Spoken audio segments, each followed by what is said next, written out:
It's in your car. It's in your phone. Even your grocery store. Computer vision is behind so much of modern life. And today we're asking, what does that mean for moms and families? Welcome to the AI Empowered Mom podcast. AI Empowered Mom is on a mission to reduce the mental load of parenthood through AI assistance. I'm Sarah Dooley, the founder of AI Empowered Mom and your host. And today I'm joined by Jodi Blomberg, VP of AI and Data Science at Cox Automotive. And she's an artificial intelligence, machine learning, data science, and computer vision expert, as well as avid cyclist and mom of three who just sent her first child off to college. Jodi could school us on so many topics related to AI, but after we had dinner about a month ago and I heard what she's doing with computer vision, it reminded me that's something that we haven't really explored in this forum. So that's what we're here to cover today. We'll talk about what computer vision is, how it shows up in everyday lives, and what moms and families need to know about its potential and pitfalls. Jodi, thank you for being here. Can you start us off by sharing a little bit about yourself and your family? Sure. Like you said, I am a wife and a mom of three, and that's my first full-time job. I feel like the most important one. But I've also always had another full-time job in this field, trying to balance between my loves of my career and my own ambition. That I really love the field I'm in. We're trying to take care of three kids and hold down the fort. And then if I have time, I ride my bike.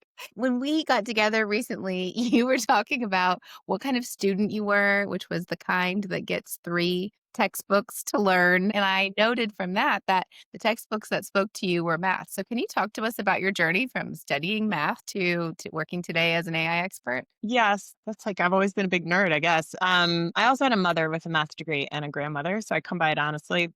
There was no, I'm not good at math in my house, but I had started a PhD in theoretical math, and there's not many jobs out of that. And I didn't really like writing proofs alone in a room 80 hours a week.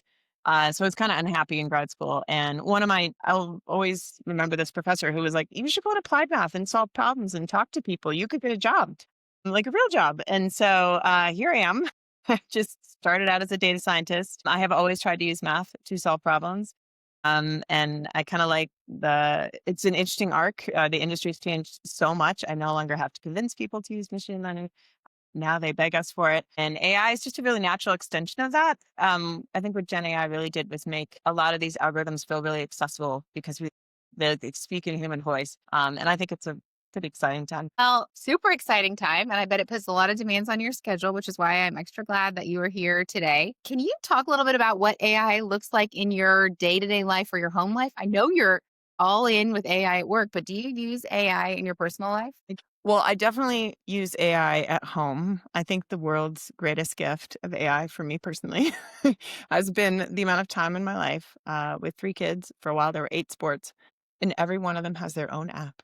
And my life is ruled by a Google Calendar. A shared family calendar is the only way to keep track of where everyone has to be. We used to be a house of six with an au pair, and that's just a lot of moving parts and a lot of rides. And I haven't yet achieved my dream, which was just to have all those apps flow into Google Calendar and constantly update maps too.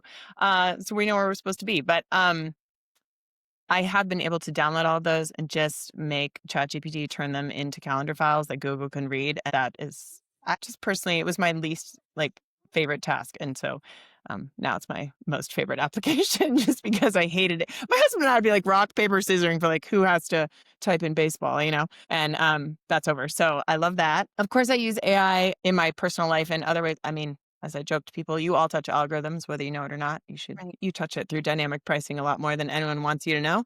I also use it to make myself smarter, and I say that carefully. I think it's hard to understand something deeply through AI, but I find it to be such a handy helper when I'm trying to understand something technical to be like, oh, but I did used to know that thing. And could you go remind me what that does?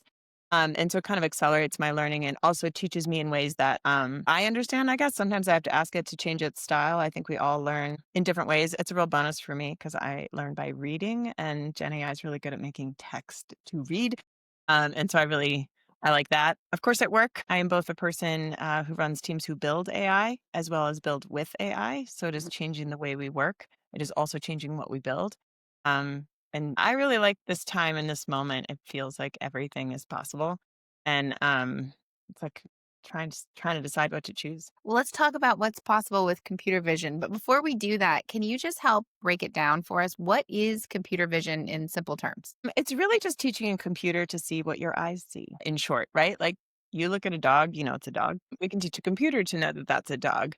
Occasionally, it could do things your eyes also can't see. There are things like different kinds of cameras, LiDAR cameras that will get certain depths and other things, or there are hyperspectral satellites that detect methane that you and I can't see. So it's a big range. But in short, most computer vision applications are just about trying to teach a computer to do something you and I would do with our eyeballs pretty easily. And it sounds like it's far off in the future, like computers 2050, but computer vision is already all around us. So, can you share a couple of examples of where we encounter computer vision today in everyday life?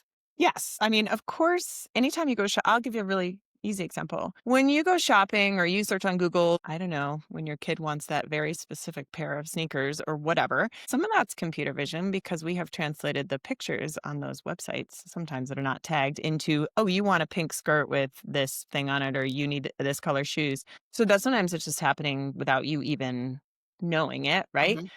I think in a less happy, probably thing for moms is we do live in kind of a surveillance state, right? You are Mhm. always on camera. Anything you post is gonna be sucked up by a facial recognition algorithm. You're not gonna go through the airport without using it. There's like so many nice things about that, right? It's really convenient. God, I love touchless ID. I travel a lot, but there's a lot of potential for bad behavior in there, and there's also a lot of bias in computer vision, unfortunately. I think that's changing, but a lot of the early algorithms were not very good at not creating inherent bias in what they see. They're better at recognizing white men above all others, which is could be good or bad. And I guess if I wanted to commit a crime, I'm harder to find. On the other hand, I'm easier to accuse inaccurately, right? We touch it a lot. It actually is everywhere. Not that everyone's watching every camera and doing facial recognition on that, but that looks like it's in the movies, but that's incredibly possible. On the other hand, so is getting in a Waymo. And that's all computer vision. It's super fun. You don't have to drive. I'd rather ride in a Waymo than with a human driver any day, with my kids or on my own, either one. When you say it's getting better, how is it? How is computer vision getting better at mitigating bias? Well, I think there was enough noise about it. I mean, you saw Google having to shut off certain searches because they really couldn't do those without giving really racially biased answers. And I think the social embarrassment aspect probably prompted people to do more. And there were some really outspoken women, although they did also lose their jobs, about some of the bias and how we train these models. But I do think there's at least more awareness, and there's a lot more awareness on companies that we have to be careful. So we need to have, I work in a more of a B2B business now, so I don't really have this weighing over me. But if you're in a B2C kind of, right, you need to make sure that what you're showing is not inherently biased by what the model's been trained on. And we have that same problem with Gen AI, right? AI is just going to double down on biases in its training data. And so unless you think absolutely everything on the internet's true, like, of course, there's some crap in there. So, it's going to do you see that in those vision production things all the time. It may make you sad, but you should do it anyway. Like, go tell it to show you a picture of a doctor. It's not a woman. Go tell it, go tell Midjourney to draw you a picture of a 40-year-old woman. And you're going to be like, she looks pretty old. And there's just a lot of age, gender, there's a lot of bias written into the history of what they're trained on. And for a long time, a lot of 3D vision was also built on gaming backgrounds. And so I guess you could just leave that where that is. Ask for a picture of a woman, she might look older, but she's gonna have a small waist. She'll likely have a long nose, and more than likely, her skin will be white. All of those things. It is a good experiment to be aware of what's out there. What about, like, as a woman and as a mom, how are you protecting your likeness and your image or your family's privacy? I think if I went as far as I want to, my children would disown me. I do not have facial ID turned on my phone, but Mm. my family does. I'm a little paranoid. I think, once you know how much it can be used, it's really hard not to be like, ugh. Then again, I do use touchless ID at the airport. It is deleted after. On the other hand, I've also had the experience of being rejected from touchless ID, despite the fact that it's literally on my boarding pass. And then they're like, well, you don't have a real ID. Also, I do have a real ID. And just people believing the computer vision over what's in front of their own eyeballs. I was wearing glasses, which I don't normally wear, and it was an early morning flight, and it just didn't match up, right? The computer vision's not perfect. So I tell my kids that story because I think, AI is going to make more and more decisions about people, about who gets food stamps or and I think we as humans need to remember that we get to analyze those decisions. I don't post pictures of my children. They are allowed to post. Well, my children are not allowed on social media until they're 16. I remind them that everything on the internet is forever. You can always screenshot a Snapchat. I think I actually post less than I ever did on social media. I feel like maybe it's the last thing to protect, and maybe I'm missing some joy from that, but But maybe not, and maybe protecting what's most important. So yeah. thank you for sharing that. I know it's personal. These decisions are personal. What's right for one family isn't right for another. But thank you for sharing that. It's admirable what you're doing. What about the other side? Like, what potential do you see for moms and families when it comes to AI tools and AI technologies, computer vision or beyond? I mean, the most lovely thing about computer vision on your photos is you can be like, so for example, I wanted to build a book for my oldest child who's going to college, and her going away present from her little brother. My youngest child, I had to help him do it though, right? He doesn't have a phone, and because we don't give him phones till the end of 8th grade. So he's 12-year-old, no phone. And so I was going through my photos, and what I wanted to find was pictures of the two of them together so I could fill Mhm. this book. Well, computer vision's great at that. I just like type into Apple, right? And like, great. I recognize both those faces, like I've clearly allowed that, right? And then they could find pictures of the two of them together, and like, what a bonus, right? Or like, I don't carry my insurance card. I have a picture of that. I just search for the for her name whenever I'm at the doctor with my kids, and I'm like, here, because I don't carry a wallet anymore. So there's plenty of ways in which computer vision or AI can help you. I don't know. Honestly, the most miraculous thing that ever happened to me was Instacart, which is not really AI. Just as a mother, 10 years ago, that was, like, life-changing to me because I traveled and I could, like, get diapers to our door when we were out, and I was like, "This is the miracle of technology. This is the be I could get milk. I didn't have to go to the store with 3 kids." Like, I just that, like, changed my life in 1,000 ways. So thank you, Instacart. I was, like, your first customer. This was invented for us. I do find that I have a lot of arguments with my kids about how to use AI. They are actually more anti than I am. I'm Wow. like, "This is amazing," and they're like, "It's gonna make us dumber." They're, like, very worried about losing, I think, the critical thinking skills, and they really equate AI with cheating. And I think that that's something we're going to have to address in the education system. Because on the flip side, we're making everybody use it at work. It's a life skill. Right. So they're not wrong. You could use it and get dumber for sure. Okay, well, Jody, I know you're working on some exciting things at work. We don't have to get into those specifics, but as you're thinking about where computer vision is headed, like how do you see this evolving over the next few years? If you can give us a glimpse into the future from where you sit, what are you looking forward to from a business perspective or for our society? I feel like I have a little bit of a crystal ball in one particular aspect. So I worry a lot about the energy consumption from AI, and we all should. It is getting cheaper and more efficient, but we don't, I mean, I hope we'll choose air conditioning and water over AI and so for the humans. But I do think we're going to see more optionality. So today, most people associate Gen AI with ChatGPT, Anthropic, right? Like calling these giant services that have 5 billion parameterized models. You can ask them anything you want. From both a work and a life perspective, we're going to have some other options. We're going to have fine tuned small language models. And that's like a fancy way of saying, like, we're going to have some smaller models that are a little dumber, but like good at the thing that you care about, but don't need to Mhm. be good at other things. They're much more efficient to run. They're much cheaper. And so I like that for the green part. And then Apple and Android and Gemini have come out with LM toolkits. So you're running AI right on your phone. The LM, it's very small. So like five, this is 5 billion parameters. This is like 2 million. You can't ask it everything, but you can, like for us, we have mobile technicians. For them, maybe they're only going to ask 4 or 5 different kinds of questions. And Mhm. be quite good for that, and it's free. You bought your compute when you bought the phone. You're not paying anybody, and you're not burning up the earth while you're at it. So I think the future right now, we're like in this really excited, like we're just going to burn tokens phase, and we'll figure out what's useful, and then we'll start figuring out which use cases belong where.